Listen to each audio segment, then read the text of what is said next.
Boa tarde, alegria! Aqui fala o professor Paulo Henrique Pegas e esse vídeo eu gravo todos os meses com um resumo do que aconteceu durante o mês e o que vai acontecer, o que pode acontecer, as expectativas em relação ao mês seguinte, com assuntos da área contábil e tributária, mas sempre pensando, discutindo um pouquinho o todo. Hoje é domingo, 31 de outubro, por volta de 2 e pouco da tarde, a hora que eu estou fazendo aqui, 2 horas da tarde, né? A hora que eu estou fazendo o vídeo. Terminamos mais um mês do ano, o 10º mês. Restam apenas, a partir de amanhã, 1º de novembro, 61 dias para concluir o ano de 2021 e a gente entrar aí nesse difícil, complexo, esperado ano de 2022 nesse nosso Brasil, né? E o Brasil continua com toda a sua turbulência política, né? Isso aqui é uma panela de pressão permanente em relação ao aspecto político. Nós tivemos a primeira discussão das offshores do presidente do Banco Central e do ministro da Economia, principalmente do ministro da Economia, Paulo Guedes, no começo do mês, do campo político em geral, né? Depois tivemos toda a discussão acerca do relatório da CPI da Covid, que foi finalmente concluído, e com os relatórios paralelos, com envio ao STF, toda a discussão que o assunto trouxe, né? O preço da gasolina, nós passamos o mês discutindo isso, o presidente o tempo todo levando a discussão para o lado do ICMS. Nós vamos falar isso aqui, mostrar alguns números, alguma posição importante para contribuir sempre com o debate de forma técnica, isenta, imparcial. E no final do mês, essa discussão da gasolina, do diesel, levou os caminhoneiros a ensaiar uma greve. Parece que a greve está bem suave, está bem devagar, mas ensaiar a possibilidade de fazer mais uma greve. Vamos ver o que vai acontecer em novembro. E depois, na reta final do mês, a discussão foi toda caminhando para o lado do... Também aquela discussão do presidente associando a vacina da Covid com a possibilidade da pessoa contrair AIDS por conta disso, era matéria da Exame, não era matéria da Exame, matéria da antiga, e aí tem suspensão das redes sociais. Essa discussão toda, o Brasil não consegue ter paz, pensar em enfrentar os seus verdadeiros problemas. Nós criamos problema a cada semana, a cada dia, colocamos um nível de tensão desnecessário para a nossa nação, a nossa sequência de vida, né? Nós temos muitos problemas para resolver e não conseguimos enfrentá-los. Pelo contrário, criamos a cada dia uma nova situação. E, por fim, a discussão toda do fura-teto, não fura-teto, o Bolsa Família se transformará em Auxílio Brasil, passará de 189 para 400 reais, deve, não deve fazer, quantos milhões de pessoas serão alcançados, o objetivo é apenas eleitoreiro, as contas fiscais suportarão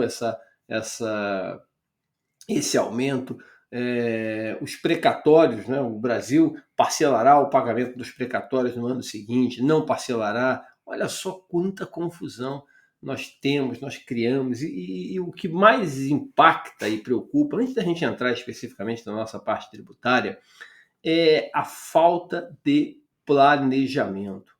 A gente vai fazendo tudo de qualquer forma, né? Tudo ali o problema é até o mês seguinte, até o ano seguinte, até a próxima eleição. Depois a gente pensa o que vai fazer. Não estou dizendo que a gente não deva trabalhar dia após dia. É lógico que a vida tem que seguir assim. Mas o mínimo de planejamento, o mínimo de organização é importante em qualquer situação da vida. É importante da pessoa física, é relevantíssimo nas empresas, nos estados, municípios, e num país, então, com as dimensões e com a complexidade do Brasil, nem se fala. E, sinceramente, gente, a percepção é que a gente não tem esse direcionamento, a gente não tem um norte, a gente parece aquela pessoa que sai de casa com a mochila nas costas, sem ter destino. E aí, naturalmente, qualquer lugar que for, acha que está fazendo bem, estou cumprindo o objetivo, porque sair sem destino e qualquer destino que se chegue, eu consegui concluir um pouco do que eu pensei em fazer quando saí daqui. A gente esperar aí, aguardar toda essa confusão política que o Brasil está enfiado. Ainda temos 14 meses desse governo. Não sei se esse governo continuará para os próximos 4 anos. Vamos esperar ter muita água para passar embaixo dessa ponte. Eu só espero que as pessoas entendam e reflitam sobre aquilo que elas têm que prestar atenção, que entender no debate eleitoral do ano que vem. A discussão tem que ser em relação aos problemas que temos aqui no país. Problemas de educação, de saúde, problemas tributários, revisão do modelo constitucional previsto em 88, essa Constituição que a gente realmente acredita do jeito que ela está para nortear o desenvolvimento do país, ou será necessária uma profunda revisão constitucional, mantendo a sua essência, a sua lógica, o seu conteúdo, o seu viés democrático, mas estabelecendo direitos e obrigações de forma melhor do que está lá descrito hoje? Será? Então, que a gente consiga realmente fazer os debates, ou traçar os debates que precisamos fazer no próximo processo eleitoral. E não ficar discutindo essas coisinhas vazias, soltas, isoladas, que não nos levam a lugar algum. Vamos para a área tributária, que é o que eu vim fazer aqui. O que aconteceu em outubro de 2021? Bom, principalmente 2 coisas, mas tem outras 8 coisas importantes que os próximos 2 slides vão mostrar para vocês. Mas antes das 8 coisas que eu vou mostrar ali, os tópicos, né? O que aconteceu em outubro? Primeiro, reforma tributária. O projeto de lei 2337, que não é a reforma tributária, mas é uma parte dela, é a mudança do imposto de renda pessoa física e pessoa jurídica, que foi aprovado na Câmara dos Deputados. Tá? Foi aprovado no último dia, no primeiro dia, na verdade, do mês de setembro ali. 1º de setembro, houve a aprovação do projeto de lei 2337/2021. E 60 dias, presta atenção, 60 dias depois, 31 de outubro, o projeto continua em análise na Comissão de Assuntos Econômicos do Senado Federal. Continua lá. Essa semana, na última semana do mês, teve mais uma audiência pública, né, no dia 27, na verdade, quando foram ouvidos o doutor Everardo Maciel, ex-secretário da Receita Federal, o Bernardo Api, que é autor de um projeto que integrou lá na PEC 45, que está em análise também pelo Congresso Nacional, o pesquisador, não é pesquisador, o pesquisador Sérgio Gobetti, do IPEA, né, o Sérgio Gobetti é um profundo conhecedor, ele e o Rodrigo Orair, os dois do IPEA, são profundos conhecedores da tributação sobre a renda, IRPF e RPJ. Tem estudos muito bem construídos pelos dois. Tá? E alguns outros especialistas, alguns outros professores. E todos eles bateram naquela tecla, né, que o projeto de lei é muito ruim, que a tributação sobre dividendos é muito ruim, que não deveríamos acabar com juros sobre capital próprio. Olha, não essa discussão do jeito que está, você afirmar que o projeto de lei, do jeito que foi aprovado, ele é ruim, eu concordo. O projeto de lei não veio muito bom do Ministério da Economia, ele veio cheio de problemas e, infelizmente, ele piorou na Câmara dos Deputados. Por quê? Porque o relator Celso Sabino, em outros vídeos eu já falei sobre isso aqui, o relator Celso Sabino foi cedendo, cede aqui, cede ali, acoberta um pedido do setor tal, reduz um negócio ali e conclusão. No final, o projeto cedeu demais e perdeu um bocado do seu sentido. Um bocado do seu sentido. Tá? Então, ficar simplesmente batendo no projeto é fácil. A coisa mais fácil do mundo. Eu podia fazer isso aqui também. Listaria as 5, 10 problemas ali. Tem vários. Eu já listei diversos nos meus vídeos. É só você acompanhar no 3 minutos, principalmente. Incoerências demais. Já mostrei outro dia ali. Lucro real e lucro presumido. Um fatura 4.700, outro fatura 4.900. Então é obrigado a ir para o lucro real. Outro fatura lucro presumido com a mesma margem de lucro. Quem fatura menos fica com mais dinheiro do que quem fatura mais, porque eu só vou tributar aquele que fatura mais, porque ele é lucro real do lucro presumido, não vai pagar imposto de renda sobre dividendos, se fosse aprovado realmente o projeto da Câmara. Quer dizer, são incoerências, diversas inconsistências, incoerências que tem no projeto de lei. Mas deveríamos aproveitar a ideia original, que, repito, reitero, é boa, não é ruim. a ideia original, ela começa a enfrentar a regressiva tributação sobre a renda que tem no Brasil. Só que, infelizmente, o viés individual, clientelista, corporativista, consultor tributário, dar entrevista, participar de audiências, ele vai defender, na essência, o pedaço dele. Ele não vai olhar ali para o Brasil, para o país. Eu tenho minha carteira de clientes. Ora, se eu tivesse 25 clientes aqui na carteira, que eu cuido desses clientes, eu não poderia vir numa audiência pública e defender um modelo de tributação, uma regra tributária que eventualmente fizesse os meus clientes pagarem um pouco mais de tributos, que eventualmente atingisse algum planejamento tributário que eu preparei, que eu estimulei esses grupos empresariais a fazerem. Tá? Então é isso, essa é a minha preocupação, tá? Do viés, de você consultar profissionais que vivem disso, que ganham o seu dinheiro no dia a dia nessas situações, com esses processos, com esse modelo tributário que está aí. Não há interesse em mexer profundamente no sistema tributário. Repito, porque você tem a sua carteira de clientes ali que pode ser prejudicado, pode ter que pagar um pouco mais. Então a gente não enfrenta o verdadeiro problema. Não estou dizendo que todos que participaram do evento no Senado, que vocês podem acessar aí e procurar, tem esse viés. Nem estou dizendo que todo mundo que fala contra pensando só no umbigo, no individual. Mas percebam que a maioria das pessoas, mesmo os especialistas que falam sobre o assunto, eles defendem o seu grupo de interesse. Bom, então o relator, o Ângelo Coronel, não é coronel, é só no nome, né? O Ângelo Coronel, do PSD da Bahia, a percepção que eu tenho, toda vez que eu ouço falar ou que eu leio alguma coisa sobre a reforma tributária que ele diz, que ele nos explica, né? A tendência que eu vejo é assim, ele está inclinado a apresentar uma proposta que apenas mantenha a correção da tabela. Vai deixar toda a mudança de RPJ para depois. A percepção que eu tenho é essa. Tá? Vai mudar o imposto de renda e vai deixar para depois.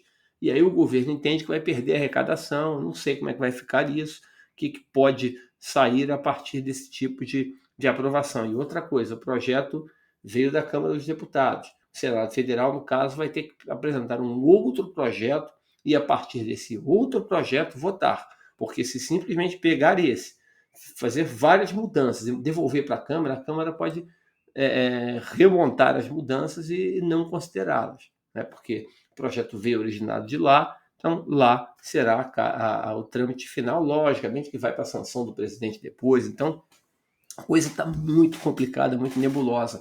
E, sinceramente, há uma divergência também de posicionamento entre a Câmara dos Deputados e o Senado Federal. Divergência, inclusive, levemente política, né? O atual presidente da República tem um apoio maior na Câmara dos Deputados do que tem no Senado Federal.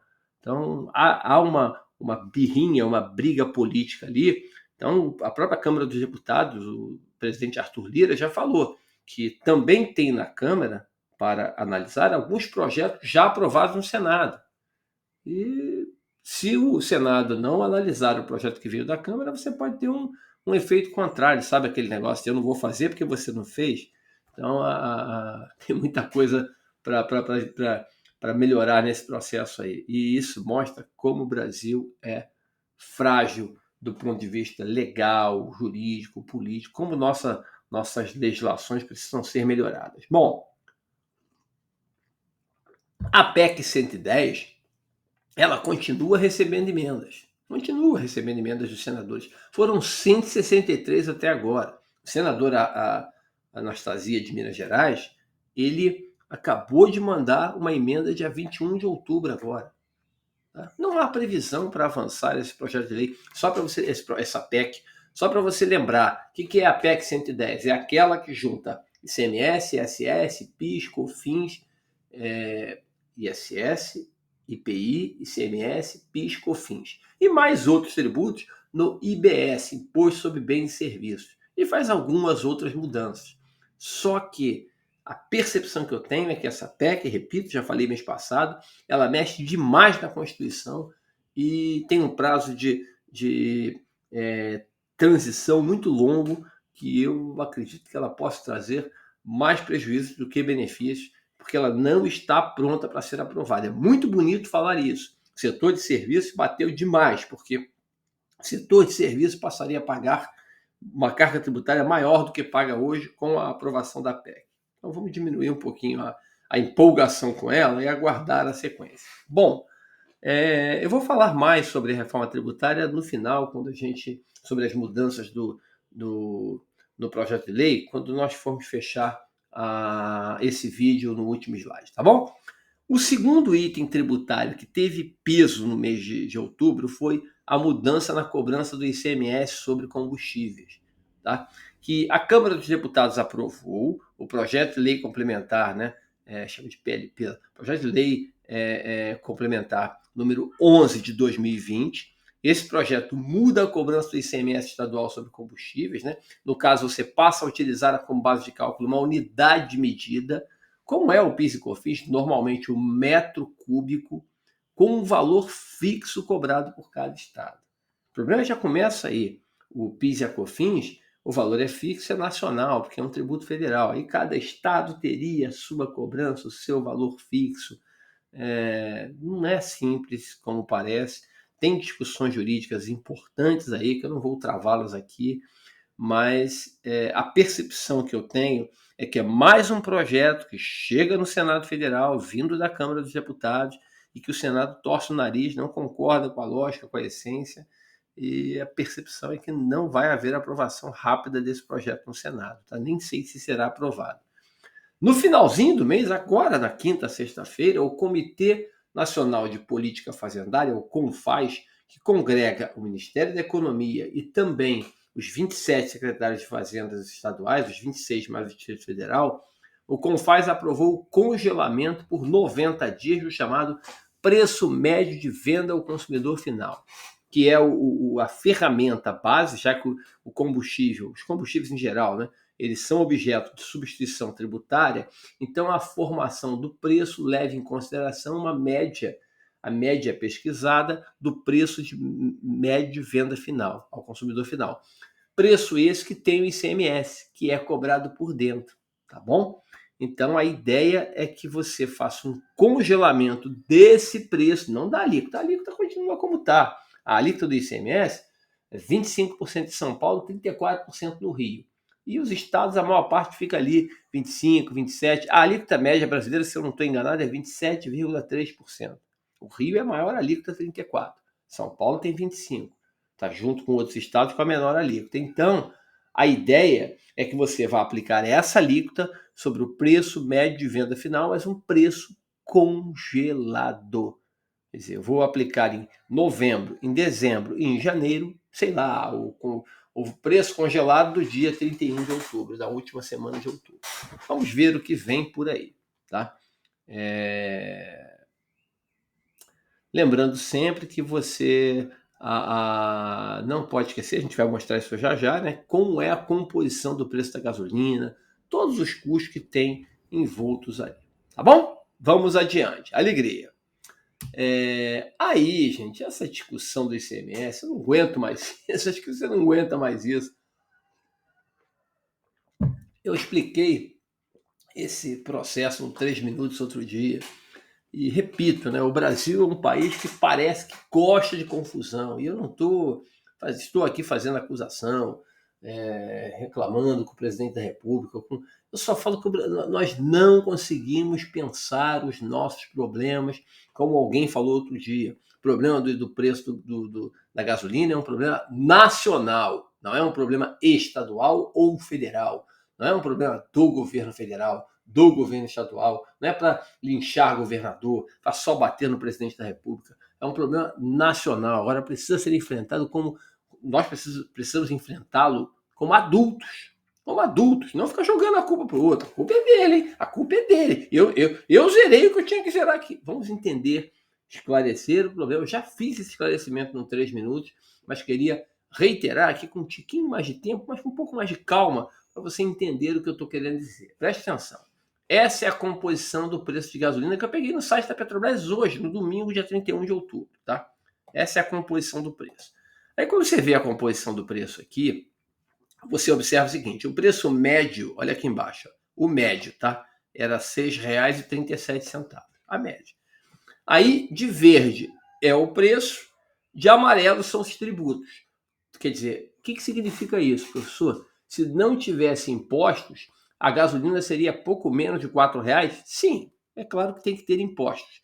Mas sem qualquer tributo, os postos nos venderiam a gasolina, em média, R$ 3,96. É claro que aqui no Rio é mais caro, porque a alíquota é maior, do ICMS é maior, e os estados que têm custo maior de transferência, de frete, aqui é uma média nacional, R$ 3,96. Tá vendo? Agora, vamos entender o que é a composição desse 3,96, senão a gente vai ficar doido, discutindo, discussão vazia, pelo amor de Deus, não aguento mais isso. Aqui, alegria. O preço da gasolina é 2,18. O litro da gasolina A não é 2,18. O litro está mais de R$ 3. Mas a gasolina deve estar em torno de R$ 3, perdão, não sei se está mais. Mas a gasolina A, eu pego 73% dela para formar a gasolina C, que é aquela que você bota no carro e eu também coloco, tá? É 73% de gasolina A, que vem da refinaria, e 27% de etanol. Então a gasolina está uns R$ 3 o litro, você pega 73%, dá 2,18. É quanto custa hoje para remunerar a Petrobras, todos os seus custos de extração e de remuneração da sua equipe, do seu material, de tudo que ela usa para vender o tributo sem impostos. Aí eu tenho o custo do etanol anidro. Gente, olha só, está muito alto esse etanol anidro. Está R$ 1,10. Logicamente que a colocação de etanol no litro da gasolina tem todo um sentido ambiental, que não me cabe discutir e debater aqui nem divergir. Tá? Mas você pega 27% da gasolina é etanol, é álcool. Então esse álcool que vem da usina, ele tem um custo total de R$ 1,10. Gente, é importante a gente entender esses custos. O que é esse R$ 1,10? É o custo de produção da cana, de moagem, da destilaria, que faz que destila, né, o caldo para chegar até a transformação no etanol, o transporte, porque a usina, por exemplo, a gente tem poucas usinas aqui no Rio de Janeiro, então a gasolina consumida aqui tem o álcool que vem de São Paulo para cá, olha só, o custo de transporte e logística do Brasil é muito caro. Os pedágios são caríssimos. Os pedágios são muito altos. Eles encarecem o preço O próprio combustível encarece o preço do combustível. Porque para você transportar o etanol e a gasolina para os postos, para as distribuidoras e delas para os postos, você tem que abastecer. Ou o caminhão da distribuidora não sai sem combustível. Não, ele sai com combustível, sai com óleo diesel. Então, o diesel também impacta o preço da gasolina. Tá tudo aqui no R$ 1,10 que vocês estão vendo. Tá tudo aqui, tá? E aí tem o custo de distribuição e revenda. O caminhão, para ele sair da distribuidora e chegar até o posto, custa dinheiro. Custa dinheiro. Tem que pagar os tributos todos ali, tem os pedágios, como eu falei, tem o custo de revenda, tem os empregados que trabalham no posto de gasolina, tem toda a despesa da distribuidora. Não vamos reduzir a discussão para uma coisa vazia, vamos entender o todo. Então, 3,96. Vamos prosseguir. Aí tem os tributos, tá vendo?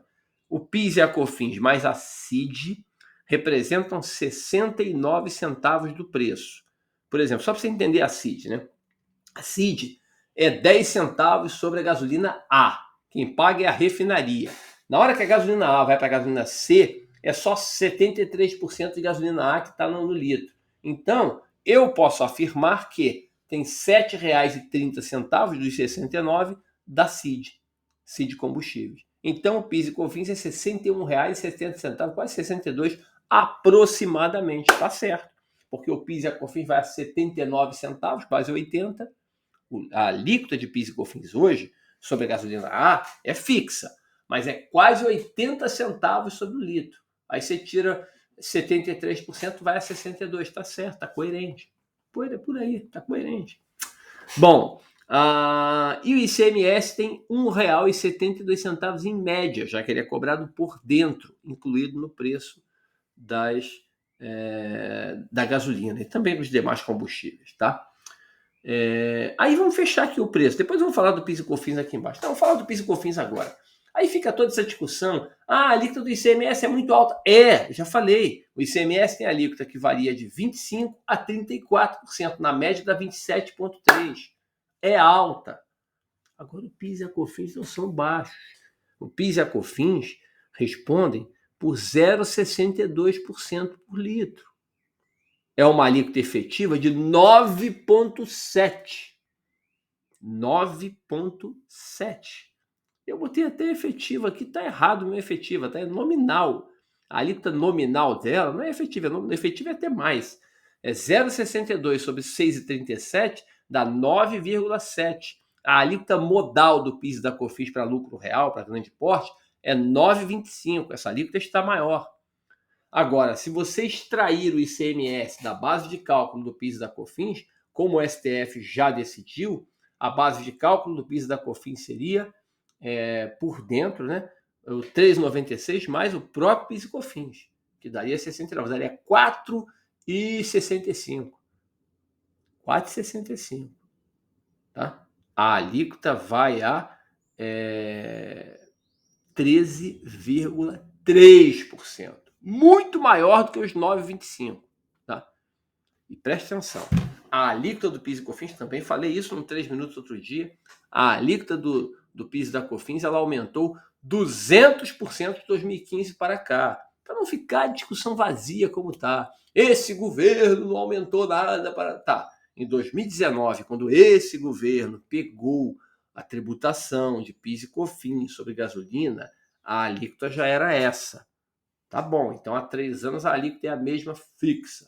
Mas esta mesma alíquota fixa, que é 79 centavos hoje sobre o litro da gasolina A, ela era 26 centavos em 2015.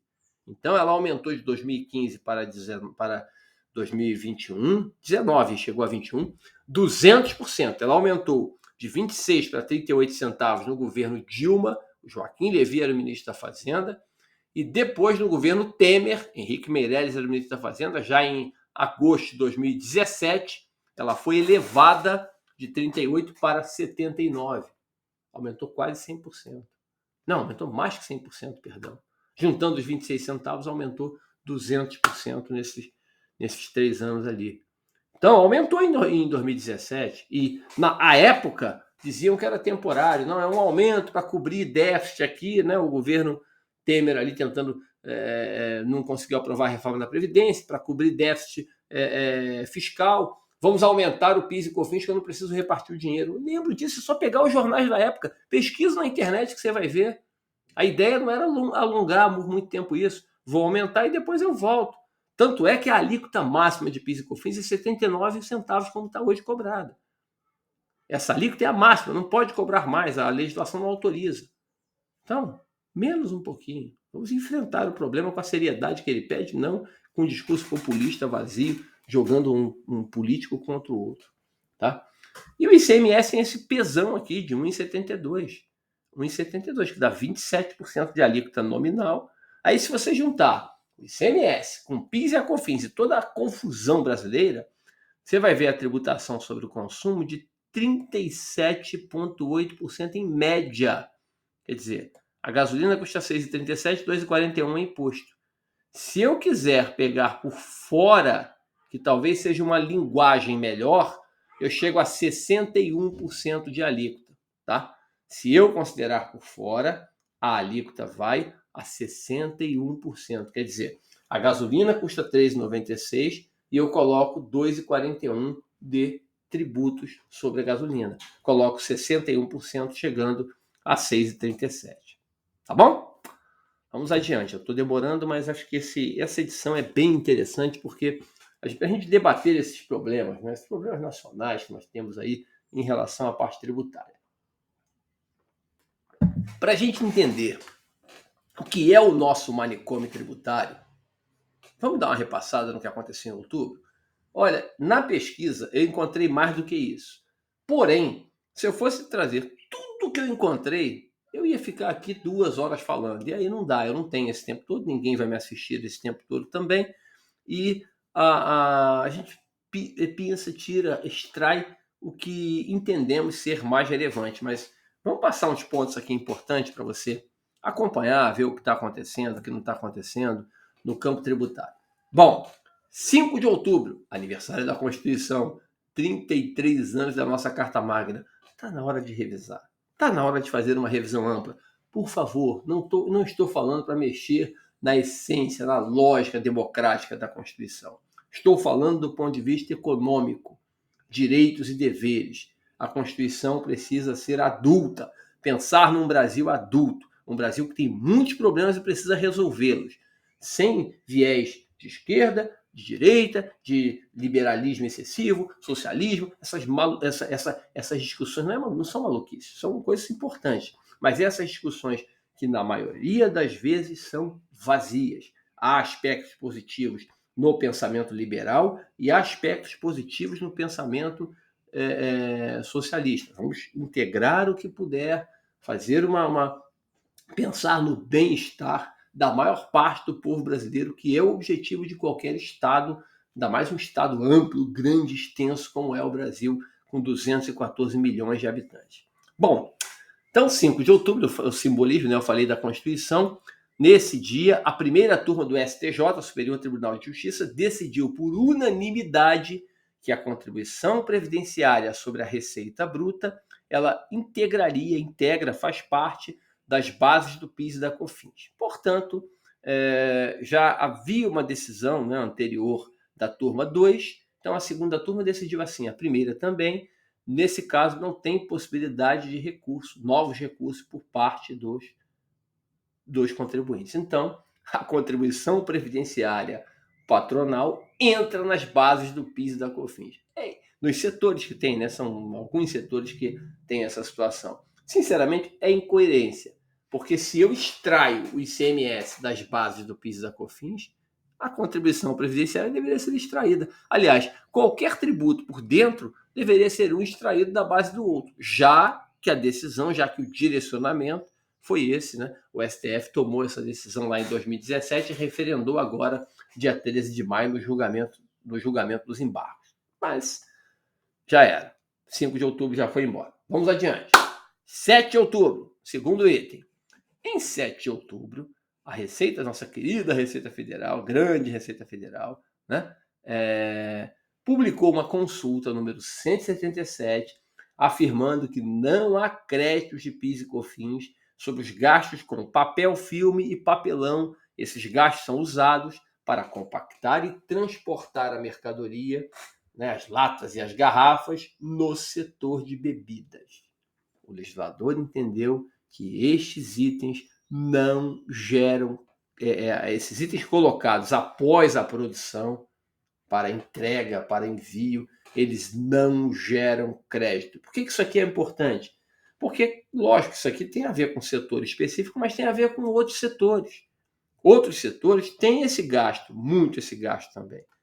Mas a Receita entende que não, logicamente, que é a posição do fisco, uma posição mais conservadora. Cada empresa que se julgar prejudicada deve buscar abrigo no judiciário, como se faz o tempo todo aqui no Brasil. 14 de outubro, véspera do dia do professor, uma quinta-feira isso aqui.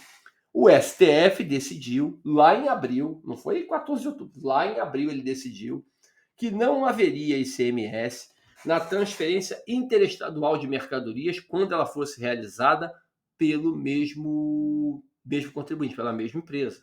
Eu sou a Lojas Americanas, estou aqui no Rio, vou vender uma mercadoria para o meu cliente do Paraná, para uma filial que está no Paraná. Didaticamente, eu não tenho centro de distribuição no Paraná, então, quando eu pego a minha mercadoria aqui no Rio, no meu centro de distribuição aqui no Rio, e mando para o Paraná, não há cobrança de ICMS, porque é transferência interestadual, mas pelo mesmo contribuinte.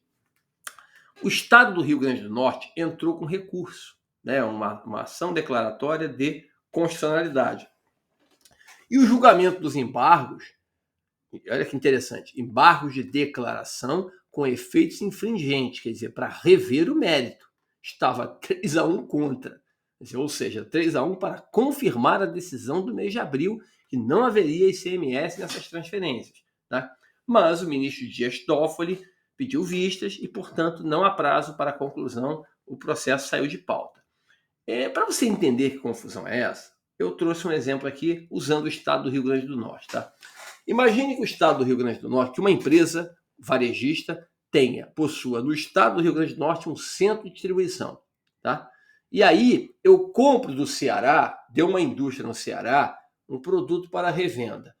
Eu tenho aqui um centro de distribuição, então eu comprei umas sandálias lá da Grendene, no Ceará, né? Então a Grendene no Ceará vendeu para o varejista no Rio Grande do Norte as sandálias. Chegaram aqui.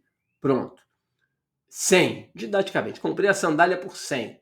Qual a alíquota que foi cobrada de ICMS? Bom, salvo qualquer incentivo específico, que não tem, porque é interestadual, né? Então não deveria ter. Então aqui tem o ICMS de R$ 12, 12%, do Ceará para o Rio Grande do Norte. Então a empresa compra a sandália para revender e fica com crédito, valor a recuperar nas vendas realizadas dentro do estado do Rio Grande do Norte. Mas aí eu mando entregar essa sandália no estado da Paraíba, porque eu tenho filial da minha empresa varejista no estado da Paraíba. Então eu entrego lá, sai do Rio Grande do Norte para a Paraíba. Não tem ICMS. Não tem ICMS. Quer dizer, ICMS zero. Essa mercadoria será entregue, o estado da Paraíba, quer dizer, a empresa varejista no estado da Paraíba vai revender, digamos que ela revenda por 150. E vamos pensar que a alíquota na Paraíba é 18%. Quando o varejista filial vender essa sandália na Paraíba por 150, 18% vai pagar 27. Quer dizer, o varejista desembolsou R$ 27 de ICMS na venda para o estado da Paraíba. Tá? E não pôde aproveitar o crédito, né? Não teve possibilidade de aproveitar o crédito aqui no nosso estado, aqui no Rio Grande do Norte. Por quê? Porque esse crédito aqui é só com venda aqui. Ou seja, se eu tiver apenas centro de distribuição e não vender nada no estado, eu vou ficar acumulando créditos. E no final do mês, a empresa teve 27 desembolsos de caixa de CMS e 12 também desembolsou na compra, mas ficou aqui no ativo sem possibilidade de compensação. Nossa Senhora, esse Brasil não é para amadores. Alegria, 18 de outubro. Olha o Toffoli de novo aqui, ó. O Toffoli, novamente, nosso ministro Dias Toffoli, retirou de pauta o julgamento do pedido da Unilever. Na verdade, foi um pouco antes, né? Aí a matéria, essa aqui é a data da matéria no jornal Valor Econômico, tá? Sempre fazer menção à fonte é sempre importante em qualquer situação. A pesquisa é no Valor Econômico, do qual eu sou assinante, então eu vou acompanhando ali sempre, monitorando e fazendo esse trabalho. Foi um pouco antes, mas 18 de outubro saiu a matéria com mais detalhes. Então, o Toffoli retirou de pauta o julgamento do pedido da Unilever para deduzir gastos com publicidade. A Unilever tentou deduzir, considerar os gastos com publicidade como insumos no processo que está escrito aí o número, com repercussão geral. Foi dada a repercussão geral a essa decisão, tá? No final do mês, só para vocês entenderem, isso está parado, paralisado, vai aguardar um novo julgamento aí. No final do mês, o CARF, o Conselho de Contribuintes, né, Recursos Fiscais, negou 2 pedidos de crédito para propaganda, da Netflix e também da Flora. A Flora, para quem não conhece, é a empresa que fabrica produtos de limpeza do grupo JBS. Tá? Produto de limpeza, indústria de produto de limpeza, tá bom? Então a Flora e a Netflix entraram com um recurso pedindo para deduzir crédito sobre a publicidade e no PIS e da COFINS, nas bases do PIS e da COFINS, e o CARF entendeu que não. Acho que foi 6 ou 7-1, só um voto favorável. Agora, olha que interessante. Anteriormente, a Visa, a Natura e as lojas insinuantes, a Insinuante, que é do grupo Ricardo Eletro, na mesma sessão, na mesma unidade lá que julgou, que retirou, que impediu, perdão, essa dedução da publicidade aí da Flora e da Netflix, perdão, e da Flora. Tá? A mesma. Tinha dado ganho de causa, tinha dado o mérito, né, para as lojas insinuantes lá atrás. Olha que interessante. Tá? Então, vamos esperar o julgamento do STF. A Receita Federal, a PGFN, né, afirma que isso é mais uma causa bilionária, diz que isso, o governo teria perda de dezenas de bilhões de reais se o STF julgar favoravelmente o crédito de publicidade por conta de retroagir, né, de quem tem ações retroage mais do que 5 anos. Então, mais uma confusão aí para o nosso manicômio tributário. Esses 4 problemas, né, professor? Como é que pode 4 problemas desses graves no mesmo mês? Como o nosso sistema tributário é complexo? Que 4? Nada, tem mais 4 aqui. E tinha mais 4, eu que não botei, porque senão eu ia ficar falando aqui o dia todo. Eu não posso ficar o domingo todo fazendo essa gravação, até porque também ninguém vai me ouvir depois, né? Alegria! Aí, 21 de outubro, valor econômico. Os tribunais regionais federais, no caso da terceira região, concedeu liminar para a empresa retirar o juros Selic da base de cálculo do PIS e da COFINS. Juros Selic que você paga, recebe, referente à devolução de tributos pagos a mais. Uma famosa repetição de indébito. Por exemplo, você ganhou a causa do ICMS nas bases do PIS e da COFINS. Ganhei. A causa era lá atrás. Eu tenho 500 a receber de valor principal e mais 100 de juros Selic. Eu não vou tributar esse juro. Não vou tributar o valor desses juros, tá? Então o STF decidiu pela exclusão nas bases de cálculo do IR e da CSLL, tá? Do juros Selic, mas não estendeu essa exclusão para as bases do PIS e da COFINS. A Procuradoria-Geral da Fazenda Nacional, olha que loucura, acompanha 154 processos cadastrados sobre o tema, que estão pedindo exclusão também nas bases do PIS e da COFINS, tá? E a PGFN entende que não há relação dessa exclusão com a decisão anteriormente tomada pelo STF. Você pensa que as confusões não acabaram, elas vão ficar eternamente, enquanto a gente não encarar com seriedade a necessidade de fazer uma reforma tributária e realmente fazê-la com coragem. Enquanto isso, nós estamos aí. Esse imbróglio, toda essa confusão toda, ela chega no menos favorecido. São as pessoas que não têm conhecimento desse tema, que não entendem, são as punidas, as que sofrem mais com toda essa confusão jurídico-tributária, contábil que nós temos no Brasil, né? Contábil porque às vezes envolve aspectos da própria contabilidade também ali, mas vai realmente para a discussão jurídica. Toda essa confusão acaba beneficiando os grandes, podem ter certeza nisso. Vamos prosseguir.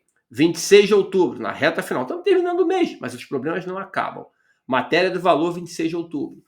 Os tribunais regionais federais, aí todos eles têm feito assim, tá? Têm decidido a favor da União sobre a tributação dos valores perdoados no PERT. O que é PERT? Programa de Recuperação Tributária. O REFIS, o último REFIS, Refinanciamento Fiscal, tá? O PERT é de 2017, então você tinha uma dívida lá de 100, na negociação te perdoaram 20, você passou a ter que pagar 80, parcelou. Esse valor de 20 reais, de 20 reais que lhe foi perdoado, que você não precisou mais pagar, vira receita, porque eu tenho um passivo de 100, 80 eu parcelo para pagar ao longo prazo, os 20 reais que eu não parcelei, vira receita. Sai do passivo, vira receita. Os tribunais regionais federais têm decidido que esses valores são tributáveis, tá? E tem que pagar IR, CSLL, PIS e COFINS. Apenas para você entender, empresas de grande porte, sem ser banco, né? Comercial, industrial, de serviços, elas têm 40% de tributação, que é 34% de RPJ e CSLL, mais 6,11%, que é o PIS e COFINS, já líquido do IRPJ da CSLL. Nossa, é muito difícil. Esse Brasil é muito difícil. Vamos seguir. 29 de outubro, Ambev e Grendene publicam suas demonstrações trimestrais, ou informam na mídia, né, sobre suas demonstrações trimestrais, explicando que o crescimento do lucro foi ajudado pelo reconhecimento dos créditos após a decisão do STF sobre a incidência de Selic no IR e na CSLL. Olha que interessante, é o que a gente falou ainda há pouco ali, né? O STF decidiu o mês passado, tá no mês passado a gente falou sobre isso aqui, no que aconteceu em setembro, que esperar de outubro. Então, essa decisão do STF beneficiou diversos grupos empresariais. Eu citei Grendene e Ambev porque eles publicaram matéria na mídia, apareceram na mídia falando sobre isso. Mas diversos outros grupos de grande porte tiveram o mesmo benefício. Tá? Então, olha que interessante. A Ambev teve um aumento de vendas, mas os custos aumentaram muito. Mas o lucro aumentou principalmente, preponderantemente, por causa do reconhecimento desses créditos. A mesma coisa em relação à Grendene. Bom, em 30 de outubro, no último dia, no sábado, no último sábado do mês, o último dia é hoje, 31. No dia 30 de outubro, o Valor Econômico publicou numa matéria que o STF vai julgar, olha só mais uma loucura, o STF vai julgar, tem que beber água, senão não dá, esse Brasil não dá. O Supremo Tribunal Federal vai julgar o pedido de 200 municípios do estado de Goiás em relação ao repasse do ICMS. Você sabe que o ICMS, o Estado arrecada, mas transfere 25% para os municípios, onde a operação foi realizada. Não, os municípios têm um recurso, chegou ao STF, o Estado tem os seus incentivos fiscais, o Estado de Goiás tem o produzir, o fomentar. Resumo, como é que é esse incentivo? Você apura o teu ICMS a pagar 100, e aí o Estado te financia isso. Você pode parcelar e pagar em 10 vezes, em 20 vezes. E aí, mediante cumprimento de regras específicas definidas em lei, né, contratar tantas pessoas, empregar, gerar, essas coisas que os estados criam, o Estado perdoa esse empréstimo, isenta a empresa de pagar esse empréstimo. Ora, isso é incentivo fiscal. Você entendeu? Eu apurei o ICMS de 100, 25 era do município. Aí eu falei para você assim, olha, eu vou te perdoar de pagar 80, pague apenas 20. Aí eu recebo 20 e quero distribuir 5 para o município. O município falou, não, eu quero 25. Só que eu não recebi nem 25, eu recebi 20. Nossa, isso é muito difícil. Em 2008, o plenário do STF já tinha decidido que o repasse da cota não poderia sofrer limitação oriunda de incentivos fiscais. Né?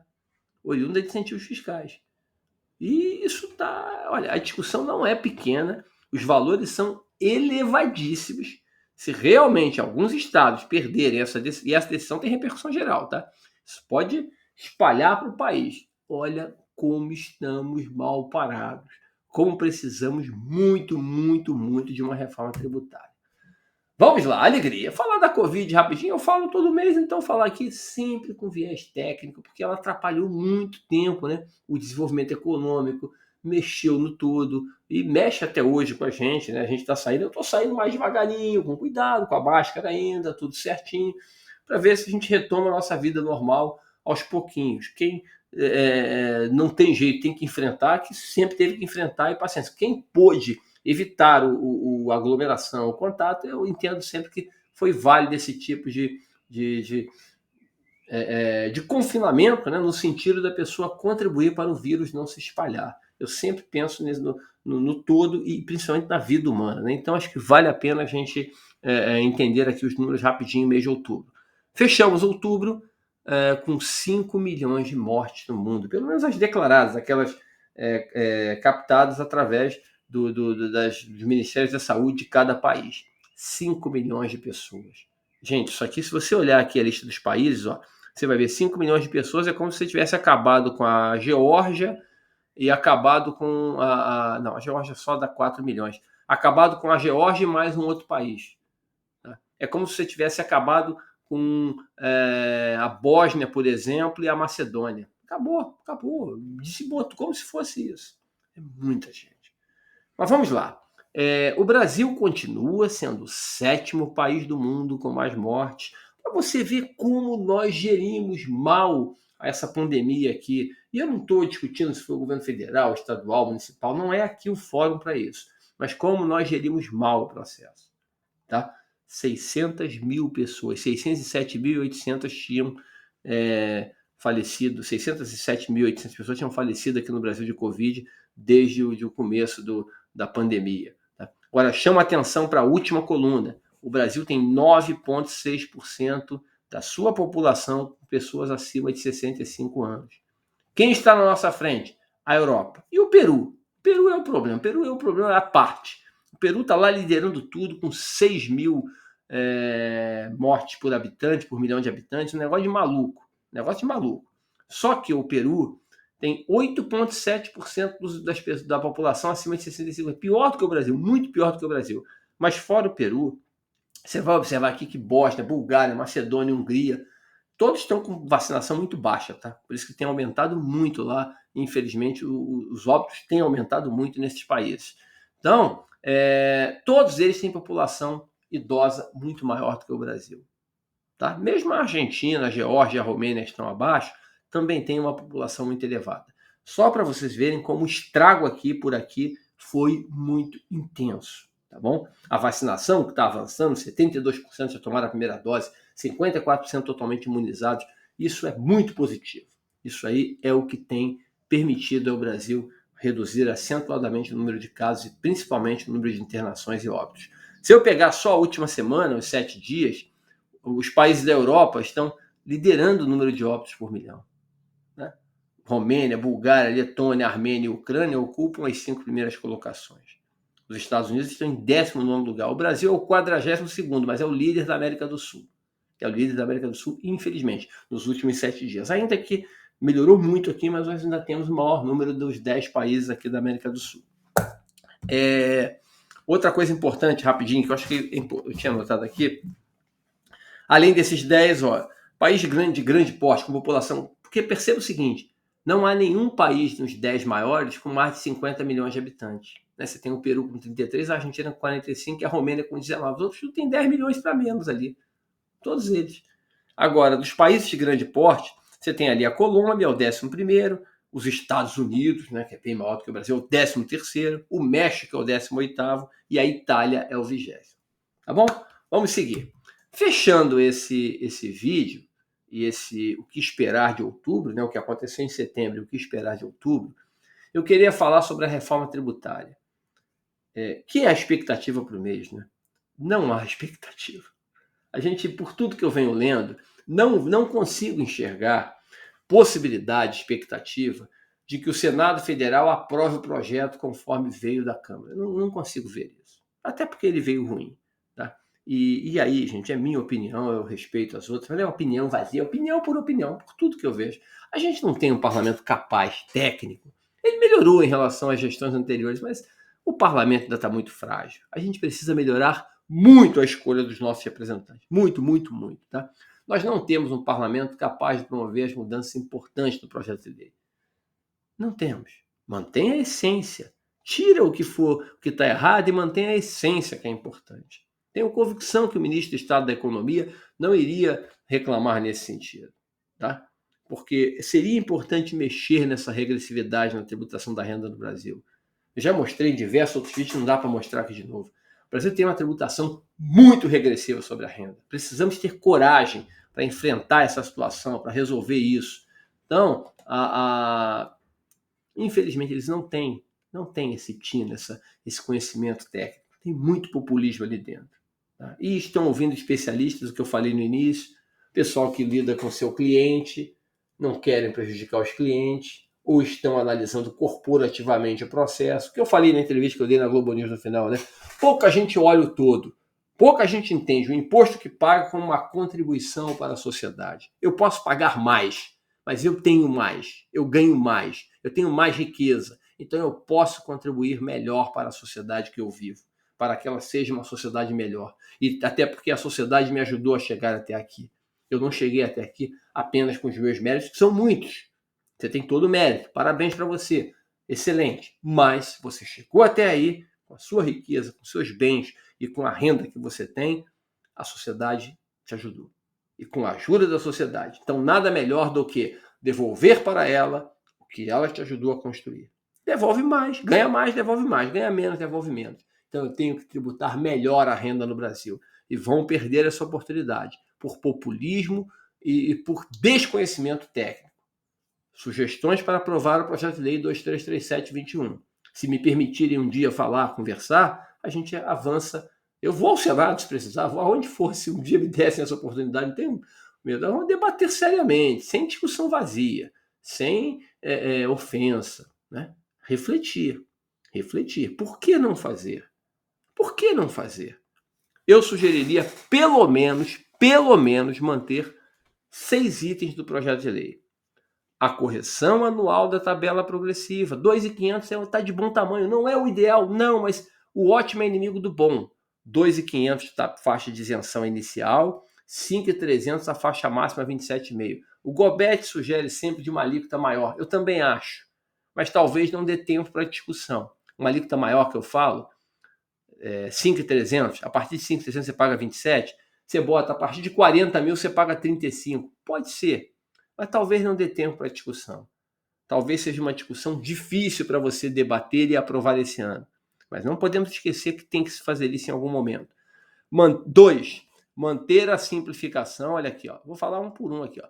2, manter a simplificação e redução na tributação sobre os rendimentos de aplicação financeira, aplicações financeiras em geral, que simplificou muito, ficou tudo 15%. Você corrige a tabela, reduz o simplificado, 16.700 para 10.500, foi muito bom isso. Só para você entender rapidamente, qualquer coisa assiste o meu vídeo de RPF. Se fizer isso, ninguém que declara imposto de renda hoje paga mais no ano que vem, a não ser que ele tenha rendimento oriundo de dividendo. Mas fora isso, ele não pagaria mais. Ele pagaria exatamente o que paga, podendo pagar menos, dependendo do caso. Quem faz completo, paga menos. Quem faz simplificado, na pior das hipóteses, pagaria o mesmo valor que paga hoje. Então, é muito interessante, foi muito interessante a construção da tabela e a redução do limite para o modelo simplificado, 16.700 para 10.500 aproximadamente.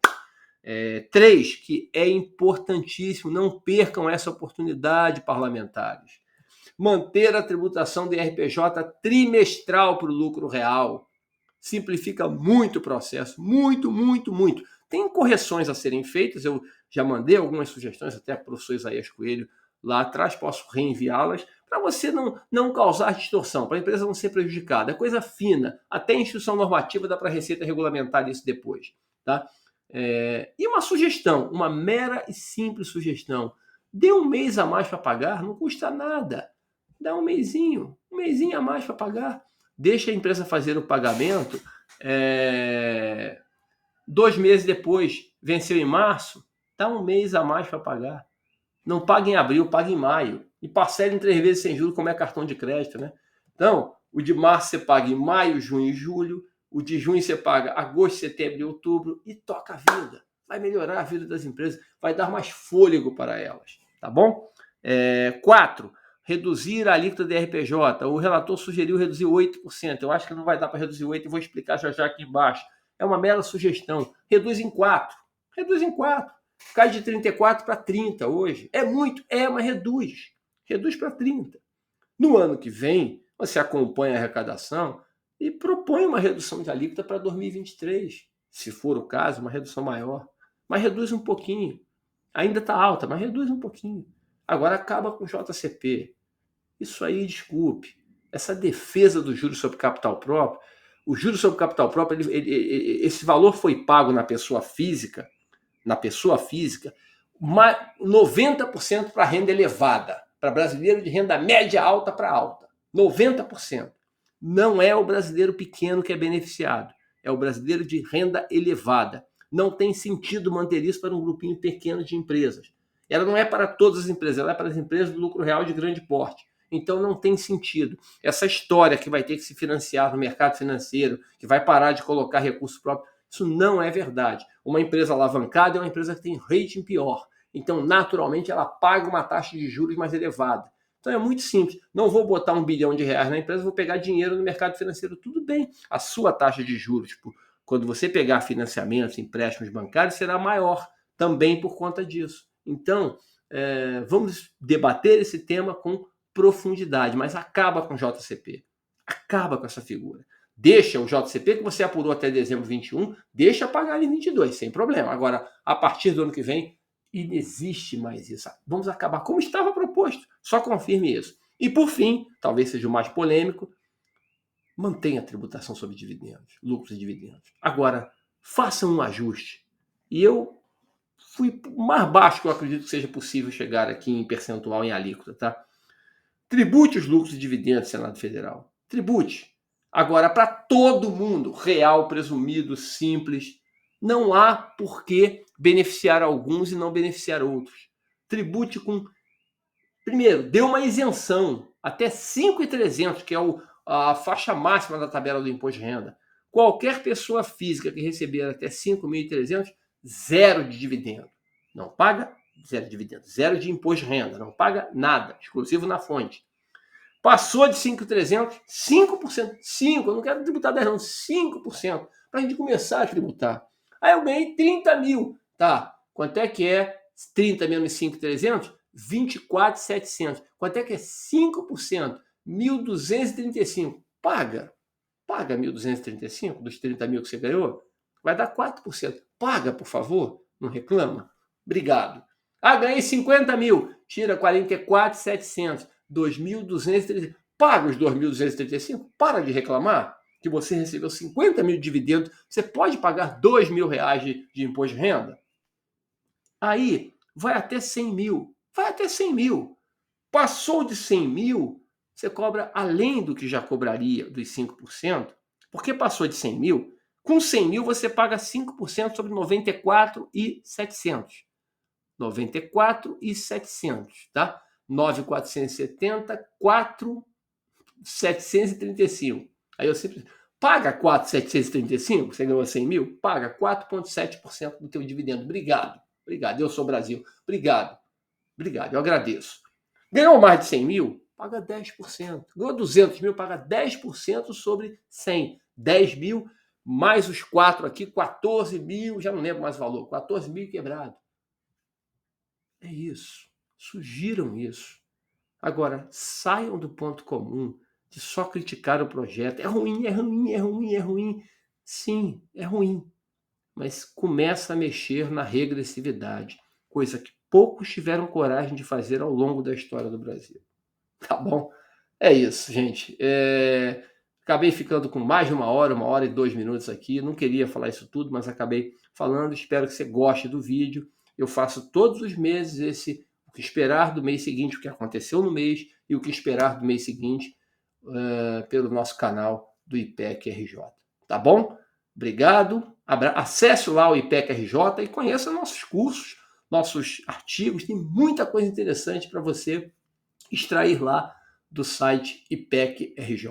Tá bom? Abraço, alegria e até o dia 30 de novembro. Vai ser quando 30 de novembro? 1, 8, 15, 22, 29, terça-feira, 30 de novembro, com o que esperar do último mês do ano, o mês de dezembro. Tá bom? Repasse, ajude a divulgar esse vídeo e faça seus comentários aqui. Eu falei tanta coisa durante 1 hora, né? Faça seus comentários aqui. Ah, tá muito longo isso aqui. Às vezes eu já fiz em 20 minutos. Eu acabei fazendo esse mais longo. Tá bom? Abraço, alegria e até o próximo vídeo.